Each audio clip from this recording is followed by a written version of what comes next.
When we look at sort of powerlifting, your basic kind of squats, deadlifts, etc., we're looking at quite high sort of eccentric loading. So that's the ripping component of sort of muscular activation. So as we actually lengthen the muscles, those muscle fibers are actually starting to rip apart. That's what creates that sort of dominant effect. That's what creates the pain post exercise.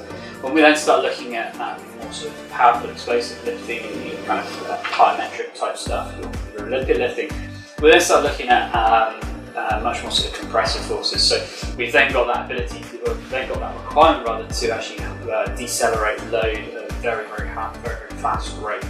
From the point of view of developing strength, developing power, etc., is that we're actually overloading those systems. And what we need to do is we need to actually get the body in a position where it can already have that sort of base level of ability to do that, ability and skills to actually overcome that. The main protocol that we're sort of banding around nowadays is what we call the RAMP protocol.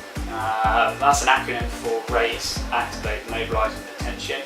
So obviously raise is heart rate, blood pressure, etc., your body temperature.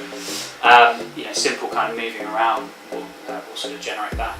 Activate in terms of turn muscles on. So again, get the firing pattern sort of working. So in particular, we look at certain muscles. You look at glutes as a kind of major one. If you're doing any kind of stability work, your ankle proprioceptors would be another one, for instance.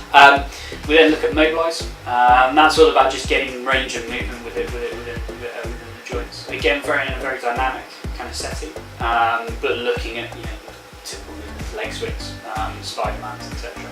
And then potentiate. Potentiate is about the speed at which we're getting the muscle firing.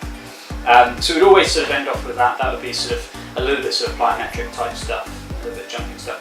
It's so that actually we then don't go into the exercise feeling sort of lethargic, feeling as though we don't quite have that sort of spring.